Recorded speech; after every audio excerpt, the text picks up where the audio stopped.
On fait une capsule sur les croyances populaires, puis on va être là, wouh, on pige. Vrai ou faux? La douleur pendant les relations sexuelles est normale, Valérie? Très faux, faites attention. Parfait.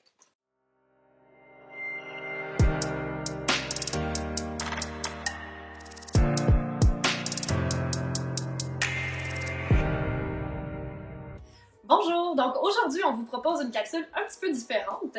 Virginie et moi avons répertorié certaines questions que nous avons entendues en clinique et des questions en fait des fois de croyances populaires. Exactement.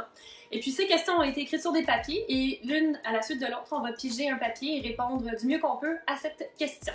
Alors j'y vais. Oui. Vrai ou faux? Un fantasme est quelque chose que l'on souhaite toujours réaliser. Prenez le temps d'y répondre à la maison. Alors, la réponse est faux. Hein? Donc, c'est pas parce qu'on a un fantasme, une fantasmatique sexuelle qui est excitante pour nous que nécessairement on a l'envie que ça se reproduise dans la réalité. Donc, des fois, ce qu'on va percevoir, c'est par exemple quelqu'un, je vais prendre un exemple comme ça, là, une femme qui pourrait avoir des fantasmes homosexuels ou un homme qui pourrait avoir des fantasmes homosexuels, mais que dans la réalité, n'aurait pas nécessairement envie que ça se produise dans sa vie. Qu'est-ce qu'on retrouve à ce moment-là? Des fois, c'est des gens qui vont être moins à l'aise entre qu'est-ce qu'ils ont comme fantasmatique. Puis là, ils se disent, ben, je suis pas nécessairement bien avec cette fantasmatique-là, à savoir que ça m'excite sexuellement, parce que dans la réalité, ça m'exciterait pas nécessairement. Ouais. Alors, c'est pas toujours le cas. C'est pas parce que je le pense dans ma tête que ça m'excite dans mon fantasme que nécessairement j'ai envie que ça se passe dans la réalité. Il faut juste pas oublier que le fantasme, c'est quelque chose qu'on contrôle. Hein? Ouais. Donc, j'ai le contrôle sur tout ce qui se passe. Fait que c'est certain qu'il y a ça aussi qui fait que ça peut être excitant parce que chaque petit détail, je peux le contrôler pour que ça soit plaisant pour moi. Mais dans la réalité, ben c'est pas ça, j'ai pas le contrôle sur tous les éléments. Non, effectivement. Puis juste ajouter sur ce que tu dis, dans le fond, souvent les fantasmes, c'est empreint de symbolique. Donc, c'est pas nécessairement parce que j'imagine un fantasme où, par exemple, je suis obligée d'avoir une relation sexuelle avec quelqu'un, que évidemment dans la vie, ça m'exciterait pas du tout. Mais dans ce fantasme-là, la symbolique, par exemple, ça peut être je suis tellement désirable ou je peux me laisser aller parce que je suis pas responsable de mes actions. C'est vraiment un fantasme, c'est un peu différent. Même si des fois, on a des fantasmes un petit peu plus scénario, où est-ce qu'on pourrait dire hey, j'aimerais bien faire amour sur le bord de la plage. C'est ça. Donc, à mon tour, je te demande de tenir le panier. Vrai ou faux, c'est la responsabilité de mon partenaire de me donner un orgasme. En fait, la réponse, c'est faux. Moi, ce que je dis, c'est qu'on est chacun responsable de son plaisir.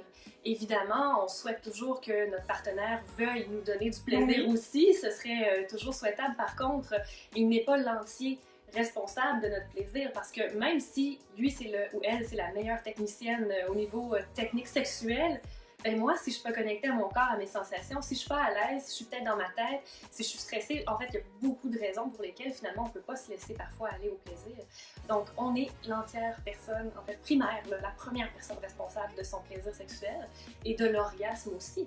Parce que l'orgasme, en fait, souvent, c'est ce que les gens vont dire vraiment souhaiter avoir lors de l'acte sexuel. C'est vrai que ça peut être agréable.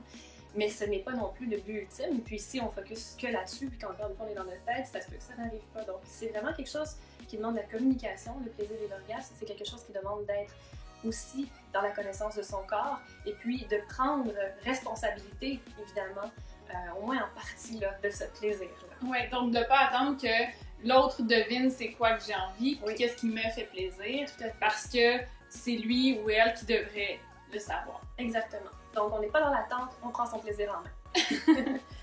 Prochaine question maintenant. Oui.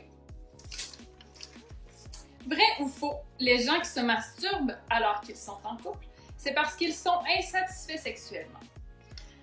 Pas tout à fait, hein? Non. Donc, la réponse, c'est faux. Ouais. Alors, effectivement, la masturbation et les relations sexuelles, c'est deux choses qui vont répondre différemment aux besoins de chacun. C'est pas parce que quelqu'un qui est dans une relation de couple se masturbe que nécessairement est insatisfait sexuellement. Ça peut être tout simplement que par la masturbation, je vais répondre à une décharge de tension qui vient avec l'orgasme, hein, parce que, petite parenthèse, l'orgasme physiologiquement, c'est une montée de la tension sexuelle, puis le corps est tellement sous tension qu'il a besoin de décharger. cette tension-là. Puis c'est ça l'orgasme, platement. Ouais, c'est ça. Après ça s'ajoute le plaisir et tout ça, là, mais physiologiquement, c'est ça. Donc, c'est sûr que la détente qui vient avec ça après peut être très satisfaisante, puis ça peut être une motivation à la masturbation. Par exemple, des fois, il y en a qui vont l'utiliser dans le cadre de gestion des émotions, gestion du stress, pour s'endormir, toutes sortes de raisons qui peuvent faire en sorte, ou tout simplement du temps pour soi. Oui. Hein, du temps pour, justement, comme on disait tantôt, prendre le temps de voir qu'est-ce qui me plaît, qu'est-ce que j'aime, qu'est-ce que j'aime moins. Donc, l'exploration, ça peut être une raison là, qui amène à la masturbation et qui n'est pas nécessairement directement en lien avec une insatisfaction sexuelle au sein du couple. Non, vraiment pas. Ça peut être complémentaire. Oui, ça peut être complémentaire. C'est vrai que des fois, ça peut arriver, donc ça peut être une façon d'éviter, mais de façon générale, c'est pas nécessairement pour cette raison-là. Non. Allons-y. Une dernière question de mon côté. Tu me tiens 5 secondes. Vrai ou faux, les couples qui ont un orgasme simultané ont un plaisir plus intense? Vous en pensez quoi? Oui, c'est ça. Parce que c'est pas tout à fait vrai, c'est plutôt faux. Dans le sens où je crois que certains couples se donnent un peu comme devoir, comme idée que l'orgasme simultané, c'est le paroxysme du plaisir, puis là on est donc connectés. Bon, c'est sûr que ça peut être peut-être agréable quand ça arrive, mais en quoi nécessairement ce moment-là où est-ce qu'on a un orgasme en même temps est nécessairement plus plaisant? En quoi est-ce que c'est un but à atteindre? Pour moi, ça sonne performance en fait. Et c'est ça la petite chose qui me dérange dans ça.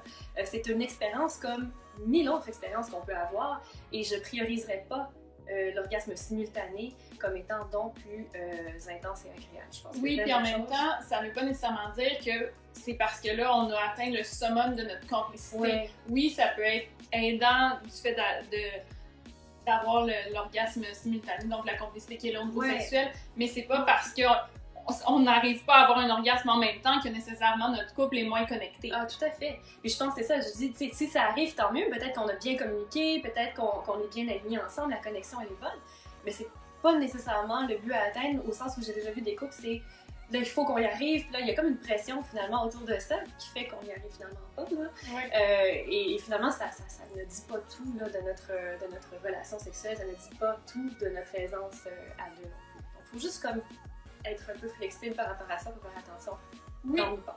Alors, c'était quelques questions en lien avec des croyances populaires qu'on entend souvent. Si vous en avez de votre côté que vous souhaiteriez qu'on réponde, on va probablement faire d'autres capsules de ce genre éventuellement.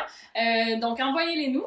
Puis, entre-temps, on va vous souhaiter un joyeux temps des fêtes.